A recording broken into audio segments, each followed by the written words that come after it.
হযরত রুসাইফা বলে জগতের মানুষ আমি আমার স্বামীকে নিয়ে বাসর রাতে 2 রাকাত নামাজ পড়া আল্লাহর কাছে দোয়া করছি আমি আমার স্বামীরে কইলাম দোয়াটা আপনি করেন স্বামী ডাক দিয়া কই স্ত্রী তুমি আমার ঘরের নতুন মেহমান দোয়াটা তুমি করো আমি বুঝি নাই রে আমার স্বামী দোয়াটাও করতে পারে না ইবাদত করব দূরের কথা হায় রে হযরত রুসাইফা বলে জগতের মানুষ রে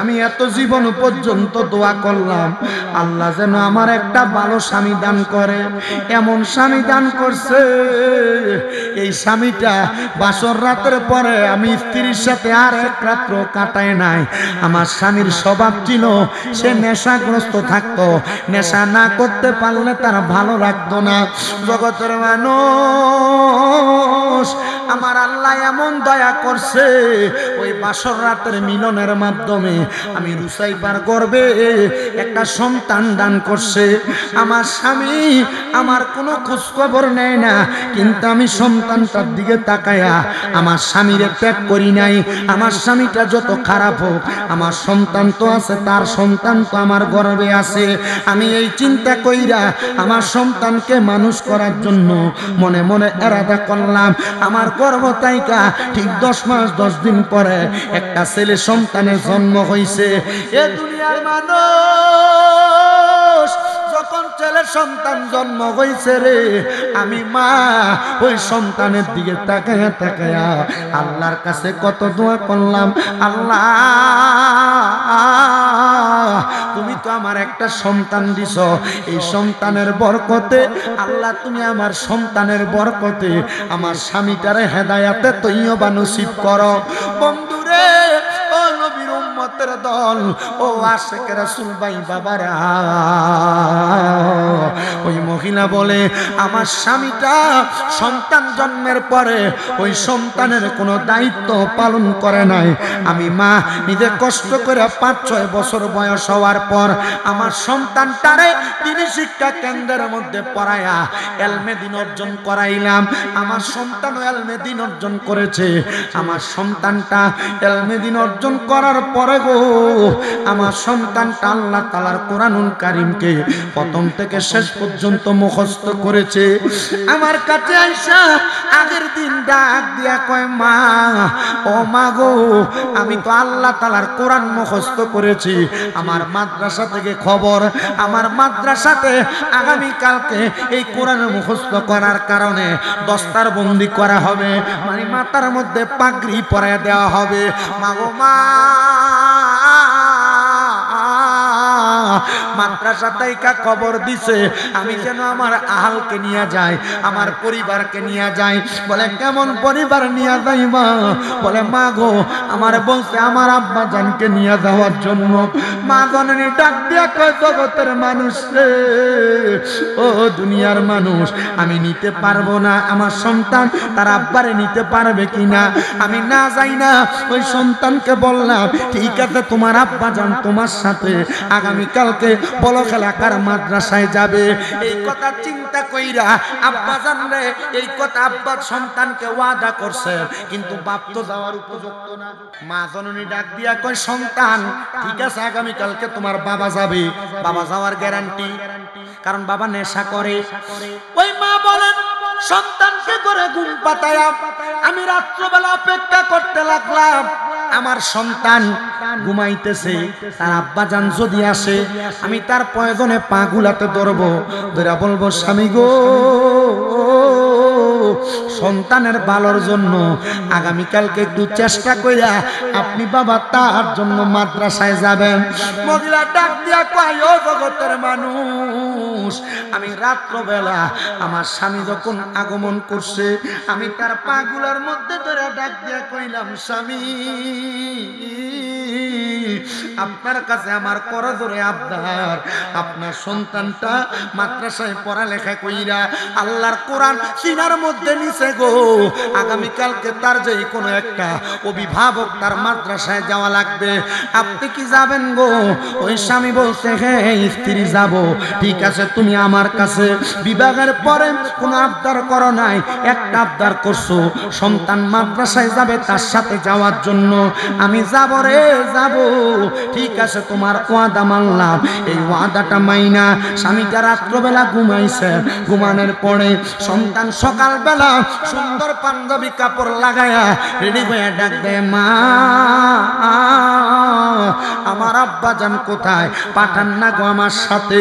ওই মা তাকায় দেখে তার আব্বা জান কেমন করে ঘুমায়, যা ডাক দিতেছে, ঘুম থেকে জাগ্রত হয় না, আবার ডাক দেয় জাগ্রত হয় না। মাতার কাছে যাইয়া আদর্শ আগে ডাক দিবে, তাকায় দেখতেছে স্বামী নিঃশ্বাসও ফালায় না। ওই মহিলা ডাক দিয়া কই, ও সন্তান রে, ও আমার সন্তান, তোমার আব্বা জান তো চক্ষু খুলে না, তোমার আব্বা জান তো কথাও বলে না, নিঃশ্বাসও ফেলায় না। আমি মা কত ডাকলাম, তোমার আব্বা তো উঠে না। আইরে বাবা, সুন্দর মতো পরীক্ষা করে দেখে ওই লোকটা দুনিয়াতে নাই। ইন্না লিল্লাহি ওয়া ইন্না ইলাইহি রাজিউন। লোকটা ইন্তেকাল করছে। সন্তান কান্দে, আল্লাহ আমার আব্বা জান রে নিয়া প্রথমবারের মতো আমি দস্তার বন্দি মাথায় পাগড়ি নিতে যাব। আমার আব্বা জান ইন্তেকাল করছে, এখন আমি কারে নিয়ে যাব গো? আব্বা জানের জানাজার নামাজ পড়া লাগবে। সন্তানের এলাকার মানুষ মিলা সবাই কই এই লোকের জানাজা তো আমরা পড়ব না। বলে কেন পড়বা না? বলে লোকটা এমন কোন নেশার দ্রব্য নাই, পান করে নাই, নেশা কইরা মানুষের সঙ্গে খারাপ আচরণ করছে, বাজে বাজে আচরণ করছে। ওই এলাকার মানুষ ডাক দিয়া বলে আমরা তার জানাজা পড়ব না। এ গনিয়ার চোর এলাকার নেশাখোর, এ গনিয়ার চোর এলাকার হারামখোরেরা, পরের হক মাইরা খানেওয়ালারা, সুদ খানেওয়ালারা, মানুষের উপর অত্যাচার করনেওয়ালারা, গুনাহ করনেওয়ালারা, শুনো এমন কোন কর্ম কইরো না রে, কইরো না যেই কর্মের কারণে মানুষ তোমার জানাজা পড়তেও যাবে না। এমন কোন কর্ম কইরো না যেই কর্মের কারণে তুমি মারা গেলে মানুষ ইন্না লিল্লাহর জায়গায় মানুষ বলবে তে মরিয়া গেছে ভালো হইছে। এমন কোন কর্ম কইরো না যেই কর্মের কারণে মানুষ তোমার বাজে বলবে, এলাকা ফাতনা হইছে বইলা মানুষ সান্ত্বনা দিবে মনকে। সন্তান ও পর্দার অন্তরালের মা, তুমি এই বাড়িতে ঝগড়া করলে তোমার গলার আওয়াজ 2-3 বারই শোনা যায়। এমন জীবন করিস না গো মা, তোরার পায়ে হাত দিয়া বলি স্বামীর সাথে বাজে আচরণ করিস না গো মা, তোরার পায়ে হাত দিয়া বলি শ্বশুর শাশুড়ির সঙ্গে বাজে আচরণ করিস না গো মা, তোরার পায়ে হাত দিয়া বলি দুনিয়ার জমিনে মানুষের লগে বাজে ব্যবহার করিস না গো মা। আব্বুজিরা দুনিয়াতে হারাম খায়ও না, পরের হক মেরা খায়ও না, সুদ খায়ও না, ঘুষ খায়ও না, চুরি চামারি কইরো না, নেশা করো না, যেন মানুষ তোমার বাজে না বলতে পারে। হায়রে এলাকার মানুষ কয় আমরা তারা জানাজা পড়ব না, সন্তান কয় জানাজা যে পড়বে না, আমার আব্বার জানাজা কে পড়াইব? নেশাখোর ব্যক্তি, ফাঁসির ব্যক্তি এবং আত্মহত্যা যারা করে তাদের জানাজা ভালো কোনো আলেম পড়াইতে পারে না, নিষেধ আছে শরীয়তের। এদের জানাজা পড়াইবে নরমাল কোনো ব্যক্তি, মানে নরমাল কেমন কোন রকম শরীয়তের মাসালা বুঝে জানাজা পড়াইতে পারবে এমন একজন ব্যক্তি। ভালো কোনো আলেম আত্মহত্যা করনেওয়ালা নেশাখোর বাজে ব্যক্তির জানাজা পড়াবে না। ওই লোকটা ইন্তেকাল করার পরে কেউ তার জানাজা দিতে যায় না। সন্তান কয় আমি আমার আব্বা জানার জানাজা যেহেতু কেউ দেয় না, আমি নিজে নিজে বয়স মাত্র 8-9-10 বছর আমি আমার আব্বা জানের জন্য কবর খুইরা আমি আমার আব্বা জানকে দাফন করে দিলাম। দাফন কইরা আমি শুধু দোয়া করলাম, আল্লাহ আমার আব্বা জানরে তুমি কবুল করো, মঞ্জুর করো, আব্বা জানরে তুমি কবুল করে নাও। সন্তান মার কাছে যায় কান্দে, মা গো মা, ও মা আমার আব্বা জান তো দুনিয়াতে নাই, আব্বা তো ইন্তেকাল করেছে গো মা, আপনি বলেন না আমার আব্বা জান যে ইন্তেকাল করছে, জানাজা যে কেউ পড়ে নাই, আমার আব্বা জান রে আল্লাহ মাফ করবনি। মাও কান্দে, একজন স্বামী মারা যাওয়ার পর জানাজা হয় নাই, তাহলে মার মনে কেমনে শান্তি থাকবো, স্ত্রীর মনে কেমনে শান্তি থাকবো। কান্দে আর কই সন্তান তুমি দোয়া করলে আল্লাহ তোমার আব্বারে মাফ করে দিব। ওই সন্তান কান্দে, আর আমার আল্লাহরে ডাক দিয়া কই আল্লাহ আমার মা আমারে বলছে আমার দোয়ার কারণে আল্লাহ আমার আব্বারে মাফ করে দিবে। ও আল্লাহ তুমি আমার আব্বা জানরে মাফ করো না, আমার আব্বা জানরে ক্ষমা করো না, আমার আব্বা জানরে মাফ করো না। সন্তানকে আমি কানতে কানতে বড় বেকারায়, আমি যখন কান্দি রে আমি হঠাৎ করে কানতে কানতে আমার মার কোলডার ভিতরে ঘুমিয়ে গেছি। আমি এমন টাইমে দেখছি একটা সুন্দর নুরানি পোশাক পরা ব্যক্তি আমার সামনে হাজির হইয়া আমার মাথাটার ভিতরে হাত বুলিয়ে দেয়, আমার মাথাটাতে হাত বুলিয়ে দেয়। আমি জিজ্ঞাসা করলাম কে গো আপনি? উনি আমার ডাক দিয়া কই তাকে দেখো আমি তোমার জন্মদাতা বাবা। ও আব্বা আপনার শরীরে এত সুন্দর পোশাক, আপনার গায়ের মধ্যে এত সুন্দর পোশাক, আপনার চেহারা এত সুন্দর, কারণটা কি? ওই বাবা ডাক দিয়া কই সন্তান রে আমি তো সারা জীবন নেশা করছি রে। আমি হঠাৎ কইরা যেদিন তোমার মাদ্রাসায় তুমি হেফজ সম্পূর্ণ করছো, আমি আমার মদের বাটিখানায় যাওয়ার সময় কার কাছে জানি শুনতে পাইলাম আমার আল্লাহ তাআলা আমার একটা নেক সন্তান দিছে, যে সন্তান আল্লাহর কোরআনের প্রথম থেকে শেষ পর্যন্ত মুখস্থ করে ফেলছে। আমি ওই দিন আর নেশা করি নাই, আমি রাত্র করে বাড়িতে আসছি, তোমার মা আবদার করছে আমি যেন পরের দিন তোমার সাথে মাদ্রাসাতে যাই। আমি তোমার মারে ওয়াদা দিছিলাম আমি মাদ্রাসায় যাব, কিন্তু আমার আল্লাহ যে আমার হায়াতরা ওই রাত্রে শেষ করে দিবে আমি বুঝি নাই। সন্তান রে আমি যখন ইন্তেকাল করছি রে আমার তো জানাজাও হয় নাই, আমার এমনি তুমি মাটি দিয়া দিছো। আমার আল্লাহ তাআলা আমারে মরার পরে নাজাত দিয়া দিছে, জান্নাত দিয়া দিছে, সুন্দর জামা পরাইয়া দিছে। ও বাবা এই সুন্দর পোশাক সুন্দর জামা আল্লাহ তাআলা কেমনে আপনারে দিল? আব্বা ডাক দিয়া কই সন্তান রে তোমার মতো একজন নেককার সন্তান দুনিয়াতে থাকতে আব্বার কবরে আযাব হইতে পারে না। তোমার মতো একটা নেককার সন্তান দুনিয়াতে থাকলে আব্বার কবরে আযাব হইতে পারে না। আর আমি মনে মনে শুধু একটা ভালো নিয়ত করছিলাম, যে ভালো নিয়ত হইল আজকে নেশা করব না, আর একটা ভালো নিয়ত হইল আগামী কালকে আমি তোমার সাথে তোমার মাদ্রাসায় গমন করব। আমার আল্লাহ তাআলা এই দুইটা ভালো নিয়ত আর তুমি নেক সন্তানের দুয়ার বরকতে আমি আব্বা জানের কবরের আযাব মাফ করে দিছে, আমি আব্বা জানরে জান্নাত দিয়া দিছে।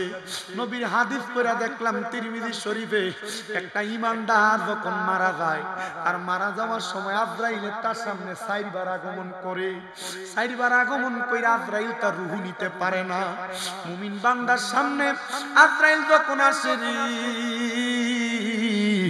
আজরাইলটার সামনে আইসা মুমিন বান্দার বুকটার ভিতরে প্রথমে ধরে, বুকটার ভিতর থেকে দুইটা ফেরেশতা বাধা দিয়া কয় আজরাইল মুমিন বান্দার রূহ তো বুক দিয়া বাইর হইতো না, তুমি কি লাগা বুকে হামলা করলা?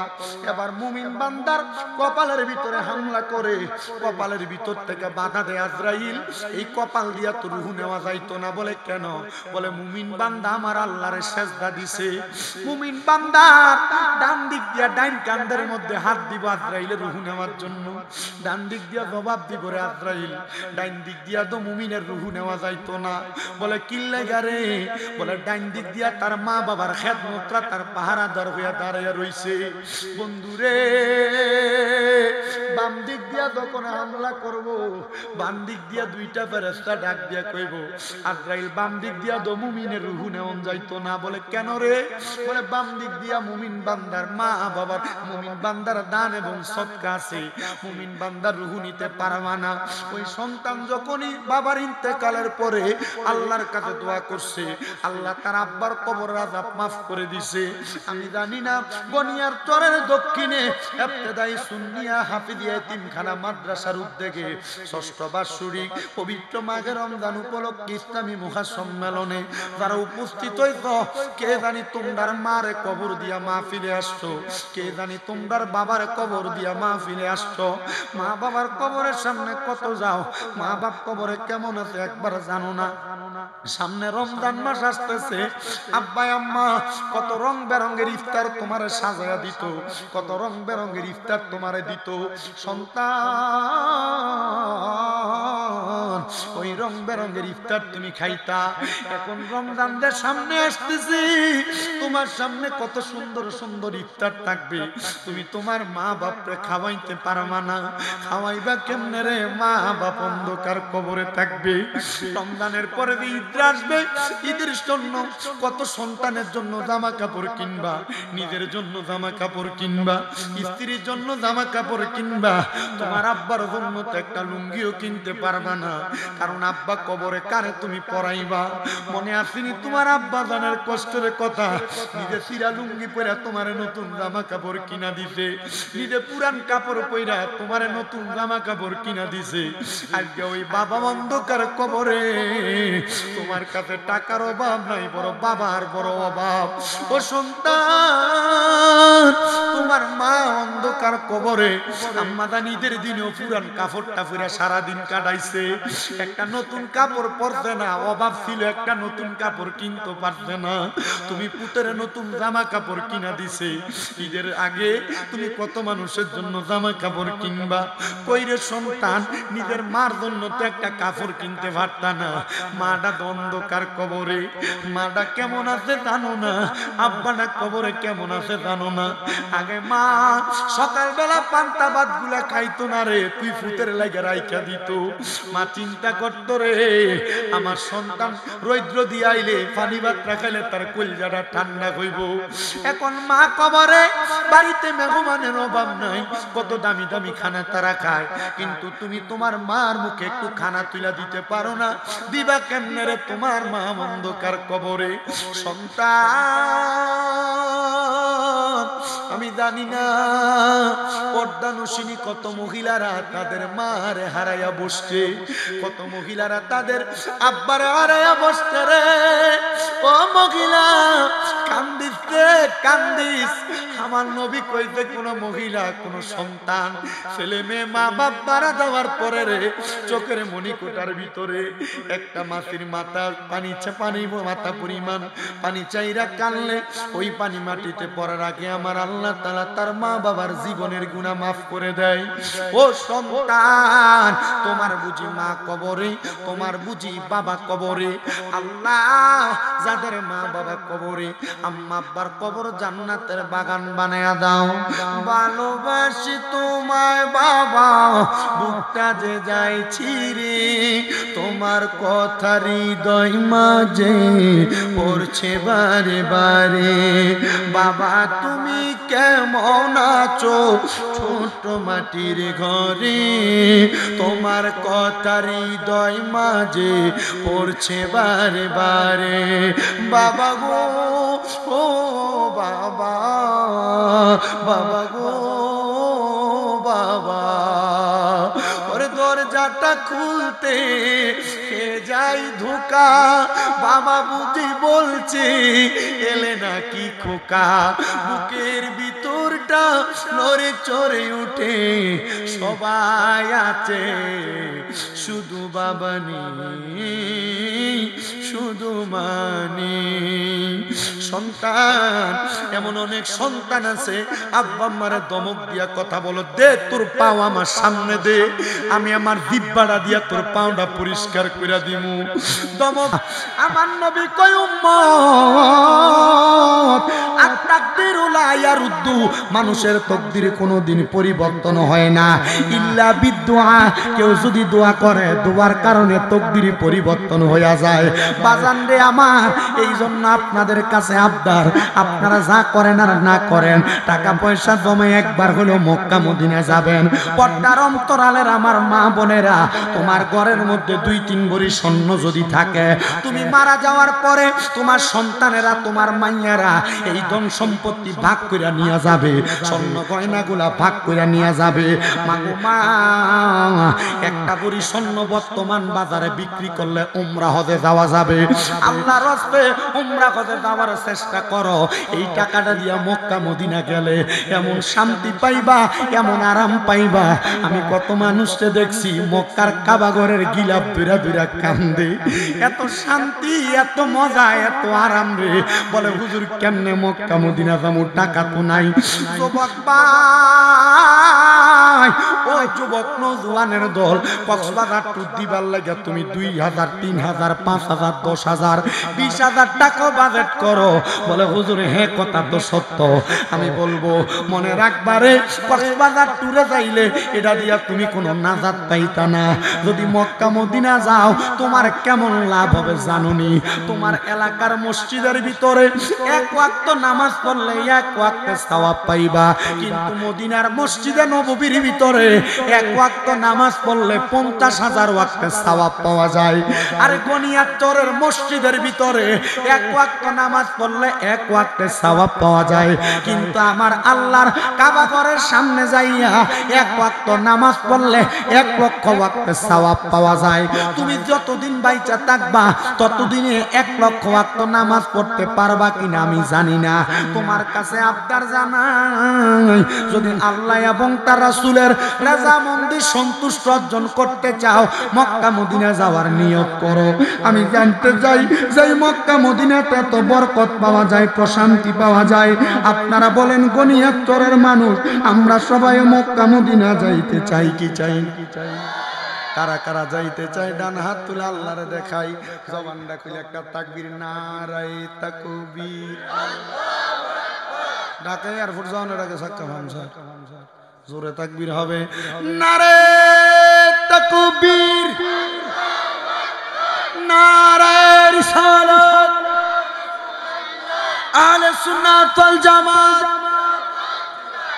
কোরআন সুন্নাহর আলো। জোরে কোন মারহাবা। তাহলে মদিনা যাইতে চাই কি চাই না? যদি যাইতে চাই মোহাব্বতে পড়েন, আরে দয়াল আল্লাহ দয়া করেন, রেন নসিব করে মদিনা, লা ইলাহা লা ইলাহা লা ইলাহা ইল্লাল্লাহু মুহাম্মাদুর রাসূলুল্লাহ সাল্লাল্লাহু আলাইহি ওয়াসাল্লাম। একটা জবানও বন্ধ রাখবেন না। এবার বলেন, আমরা সবার জীবনে গুনাহ আছে না নাই? আমরা জীবনে যত গুনাহ করছি রে বাবা, জীবনের গুনার খবর যদি মা জানতো ফুট কইয়া পরিচয় দিত না। আব্বাজিরা একটাবার চিন্তা করে দেখেন, মুরব্বী বাবা, যদি আপনার গুনাহ আপনার সন্তান দেখতো, আপনার বাবা কইয়া পরিচয় দিত না। মারা গো, একবার চিন্তা করে দেখো গো মা, লুকিয়া লুকিয়া গুনাহ করছো, গোপনে গোপনে গুনাহ করছো। তোমার গুনার খবর তোমার আত্মীয় স্বজন কেউ জানে না। যদি জানতো তোমার বাড়িতে জায়গা দিত না। আল্লাহ, আমরা তো গুনাহ করতে করতে বেসমার হয়ে গেছি। আমরার গুনার কারণে আমরা তো দুনিয়া আখিরাত কোনো জায়গায় নাজাত পাবো না। আল্লাহ কয়, বান্দা লা তাকনাতু মির রাহমাতিল্লাহ, আমি আল্লাহর রহমত থেকে নিরাশ হইও না। ইন্নাল্লাহ, নিশ্চয় আমি আল্লাহ, ইয়াগফিরুয যুনুবা জামিআ, সকল প্রকার গুনাহগুলোকে ক্ষমা করে দেয়। ইন্নাহু হুয়াল গফুরুর রহিম, নিশ্চয় তিনি আল্লাহ যিনি ক্ষমাশীল এবং দয়ালু। বাজান রে, আমরার গুনার কোনো অভাব নাই। যারার যারার গুনাহ আছে তারার কাছে আমার আবদার, জীবনের গুনার কথা স্মরণ কইরা মুহাব্বতের আওয়াজে উচ্চ কণ্ঠে আল্লাহ তাআলার একটু ইস্তেজাতের জিকির করবা। কলবে এমন ভাবে আল্লাহর জিকিরের ধাক্কা দিবা যেন জীবনের গুনাহগুলা জোরে জোরে পড়ে যায় মুহাব্বতের আওয়াজে আল্লাহর ডাক দেন আল্লাহ আল্লাহ আল্লাহ আল্লাহ আল্লাহ আল্লাহ আল্লাহ আল্লাহ আল্লাহ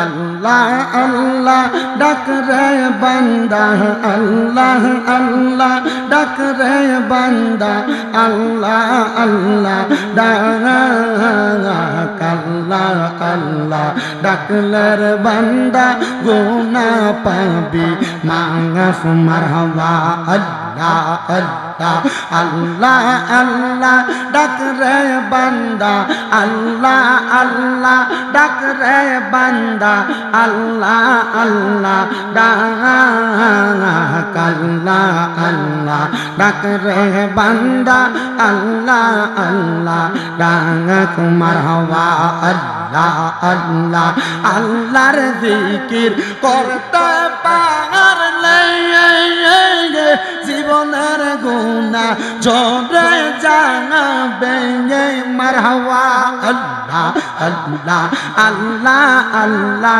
ডাকতে পারলে জীবনের গুনাহ ঝরে যাবে মারহাবা যত ডাকবা শান্তি পাইবা যত পাকবা শান্তি পাইবা মুমিনের অন্তরায় আল্লাহ আল্লাহ ডাক রে বান্দা আল্লাহ আল্লাহ ডাক মারহাবা আল্লাহ আল্লাহ আল্লাহ আমি তোরে না সারিব আমি তোরে যাইতে না দিব দয়াল মুর্শিদ তোমায় পাইলে মনের কথা কইলা কইব মারহাবা আল্লাহ আল্লাহ মনের কথা কইলা কইব আর কাউরে না শুনতে দিব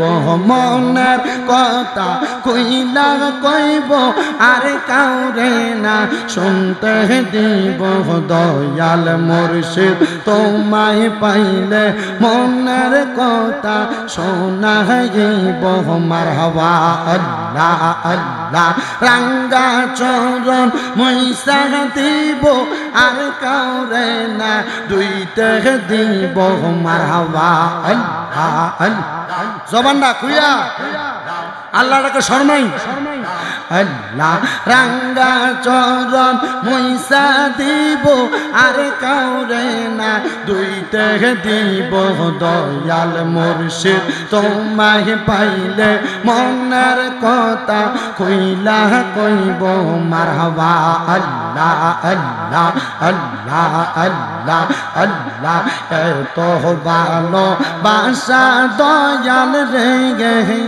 দয়াল কেমনে বইলা রইলে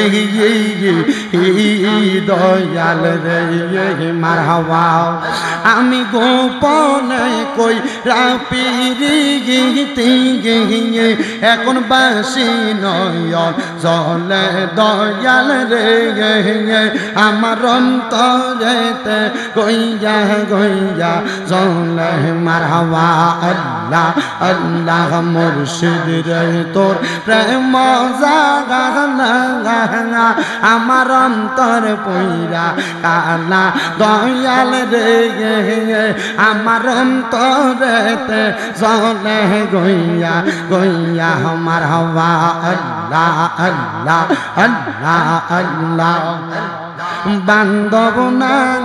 বান্ধব নাই রে মারহাবা রে বান্ধব নাই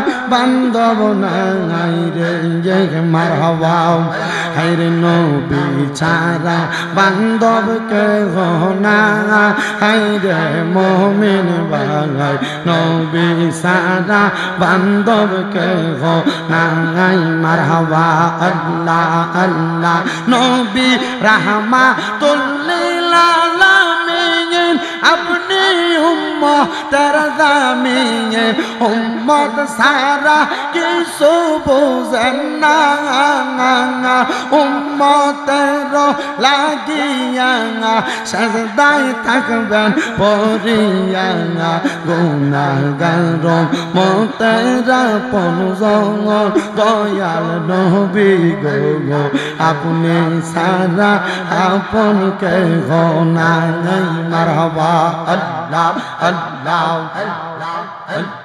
নবী মাতৃ গর্বে আসিয়া পিতা হারা হইয়া এতিম রূপে আসলেন এই দরাই নবীর পবিত্র মুখে দুধ খাইলেন যার বুকে ধন্য হইল বিবি হালিমা আইরে মুমিন বাঙাই নবী সারা আপন কে গো নাঙাই মারহাবা আল্লাহ আল্লাহ লা ইলাহা ইল্লাল্লাহু মুহাম্মাদুর রাসূলুল্লাহ সাল্লাল্লাহু আলাইহি ওয়াসাল্লাম।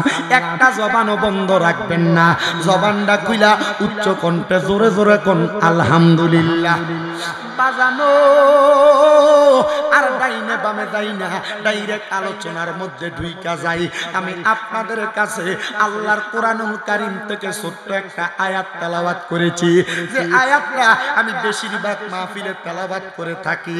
এই আয়াতের কথা শুনলে মানুষের ভিতরে মরার ডর আসে, জান্নাতের লালসা আসে। আব্বাজি, আপনি দুনিয়াতে কোনো ফ্যাক্টরিতে কাম করলে আপনি ফ্যাক্টরি থেকে বেতন পাবেন।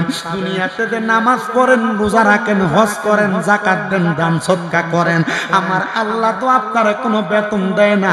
একটা বার কি চিন্তা করে দেখছেন নি? আল্লাহ কই জগতের বান্দার দলেরা বেতন তো দুনিয়াতে পাইবা না, বেতন পাইবা আখেরাতে। আল্লাহ ওই বেতনটা কি? আল্লাহ কয় বান্দা বেতনের বিনিময়ে আমি তোমারে জান্নাত প্রদান করব। বাবু তো জান্নাত প্রদান করবেন। আল্লাহ জান্নাত দিয়া কি করব? আমরা জান্নাত দিয়া লাভটা কি হইব? আমার আল্লাহ কয় বান্দা বিসমিল্লাহির রহমানির রহিম লা ইয়াস্তাউই আসহাবুন নারি ওয়া আসহাবুল জান্নাহ। যারা জান্নাতি যারা দোজখী তারার মাঝে তারা একরকম না। ইয়া রাসূলুল্লাহ, জান্নাতি এবং দোজখী একরকম না। বুঝতে পারলাম আপনার কথাটা। তাহলে জান্নাতি কেমন আর জাহান্নামী কেমন? আমার নবী আল্লাহর কোরআন থেকে বলেন আসহাবুল জান্নাতি হুমুল ফাইজুন। যারা জান্নাতি তারা সফল কাম। এবার বলেন জান্নাতীরা যদি সফল কাম হয়, আমরা সবাই জান্নাতি হওয়ার দরকার আছে না? আস্তে কইছে জোরে কোন দরকার আছে না? এই আমার ভাই বাবারা, বন্ধুরা, দুনিয়াতে নামাজ পড়েন জান্নাতের আশায়, রোজা রাখেন জান্নাতের আশায়, সালাম দেন জান্নাতের আশায়, ইবাদত করেন জান্নাতের আশায়। এমনকি আজকে গনিয়াত চরের মাহফিলে বসছেন জান্নাতের আশায়। কথা কোন ঠিক কিনা ভাইও? এই জান্নাতের আশায় যেহেতু মাহফিলে বসছেন, তো আপনি যে জান্নাত অর্জন করবেন, জান্নাত অর্জন করার জন্য কিছু কাজ করা লাগবে। বলে হুজুর কি কাজ করা লাগবে?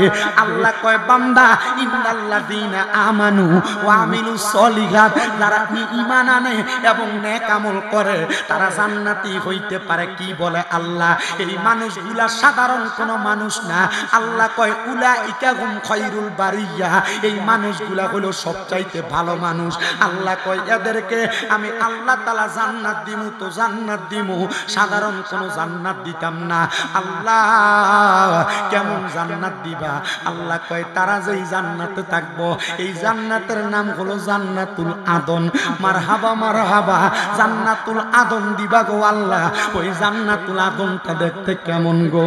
আমার আল্লাহ ডাক দিয়া কয় বান্দা ওই জান্নাতুল আদন এত সুন্দর রে, এত সুন্দর, তাজরি মিন তাহতিহাল আনহার। ওই জান্নাতটা এমন সুন্দর, জান্নাতের নিচে দিয়া নদী প্রবাহিত হইছে। আল্লাহ এত সুন্দর জান্নাত তো আমার পাওয়ার বড় ইচ্ছা। তো হযরতে রুসাইফা নামক একজন মহিলা, তিনি বসবাস করতেন বলক এলাকায়। ওই বলক এলাকায় বসবাস করতে করতে এলাকার মধ্যে বসবাসরত অবস্থায় রুসাইফা বলেন, আমি দুনিয়াতে আল্লাহ তাআলার ইবাদত করি, আমি আল্লাহর কোরআন পড়ি, নবীর হাদিস পড়ি। পর্দার আড়ালের মা একটু মনোযোগ দিয়া শুনবা, আপনাদের যাদের ছেলে সন্তান মেয়ে সন্তান আছে আপনারা একটু মনোযোগ দিয়া শুনবেন। এই ওয়াজটা শুনলে কাজে লাগাইতে পারবেন আমি বিশ্বাস করি।